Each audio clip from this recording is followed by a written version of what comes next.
I woke up gasping for air, drenched in sweat, my heart pounding like a war drum. But as I turned to check my phone, I froze. The time still read 3:33 a.m. Exactly like before. My nightmare, no, my curse, wasn't just a dream. Something was wrong. Something was here, watching me. And I knew if I fell asleep again, I wouldn't wake up. Not this time. I've had nightmares before, but nothing like this. This was different. This was real. It started a week ago. Every night, I'd wake up at exactly 3:33 a.m., my heart racing, a suffocating weight in my chest. At first, I thought it was just sleep paralysis or stress. But then things changed. The nightmares came, and each one felt more real than the last. The first night was simple. I was trapped in an endless black corridor. No doors, no windows, just walls stretching infinitely into the darkness. The air was thick, and I could hear something breathing. But no matter where I turned, I saw nothing. I just felt it. Watching. Waiting. The second night was worse. I found myself in my bedroom, but something was wrong. Everything was slightly off. The walls were the wrong color, the furniture slightly distorted, and the air smelled rotten, like old meat left in the sun. Then I saw it. A figure standing at the foot of my bed. It didn't move. It didn't breathe. It just watched. I tried to scream, to move, but my body was paralyzed. My lungs burned, my chest heaved, but no sound came out. Then, slowly its head tilted. That's when I woke up, drenched in sweat, gasping. And when I checked the time, 3:33 a.m. By the third night, I was too scared to sleep. I forced myself to stay awake, but exhaustion is a cruel thing. It drags you down no matter how hard you fight. I must have dozed off, because suddenly, I was back in the dream. But this time, I wasn't alone. I felt a presence beside me, so close I could feel its breath against my ear. Cold. Rotten. Then came the whisper. He's watching you. The voice was so close, as if it was inside my head. My body jerked violently, like something was yanking me from my bed. The sheets wrapped around my limbs, pulling me down, suffocating me. Shadows slithered across my skin like living hands. Then I saw it. A face. Or what used to be one. Pale, stretched skin.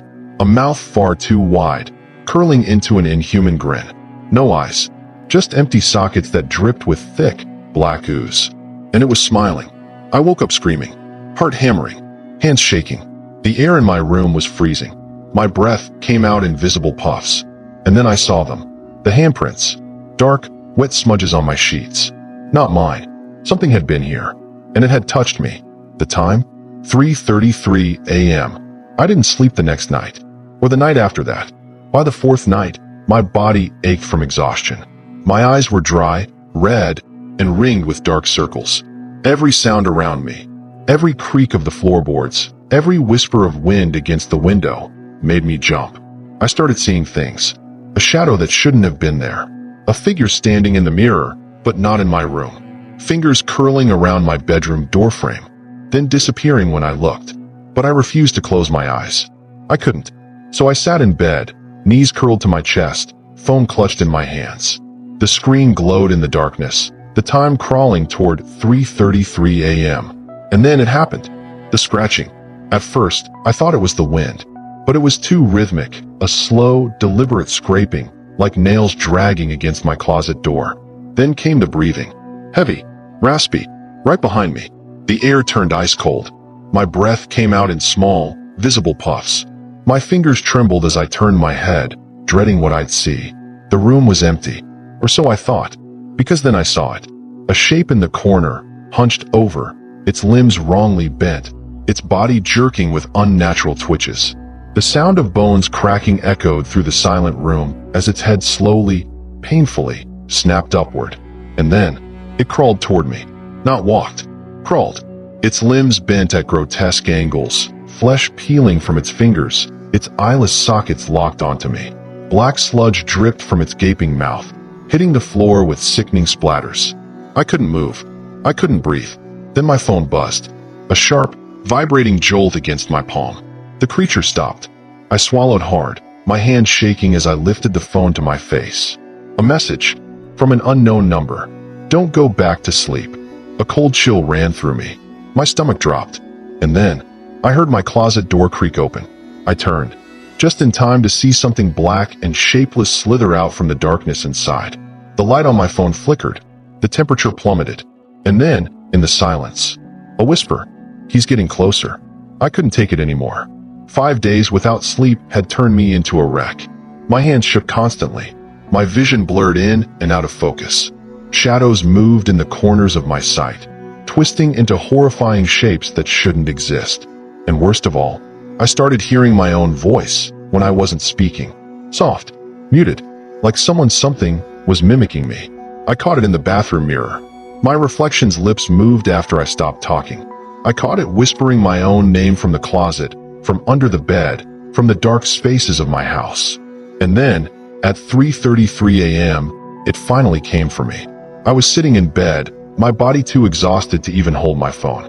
The glow from the screen dimmed, casting eerie shadows on the walls. That's when I heard it. Drip, drip, drip. The sound of liquid hitting the floor. I turned my head, slowly, dreading what I'd see. And then I saw it. A pool of black sludge, oozing from the ceiling. Thick, viscous. It smelled of rot and decay. And then, a hand emerged from it. Skin stretched too tight over jagged bones. Long, sharp fingers twitched as they clawed their way out. Then came the second hand. The pool widened, dripping down the walls, pulsing like a living thing. A head pushed through, its grinning face splitting open, the sound of ripping flesh echoing through the room. It was crawling through the ceiling, coming for me. I tried to run, but my body wouldn't move. I was paralyzed. The thing lowered itself from the ceiling, its head tilting unnaturally as it stared at me. Its mouth opened wider and wider, until it was nothing but a black, gaping void. A hand shot forward. It grabbed my ankle, and suddenly, I was yanked downward. Not onto my bed, not onto the floor, but into darkness. I woke up gasping for air, but I wasn't in my room. I wasn't even in my house. I was underground, buried in a coffin-sized hole. The walls were damp, the air suffocating. My fingers clawed at the dirt above me, my body trembling in terror. I kicked, thrashed, and then I heard it. A voice, right above me. Not yet.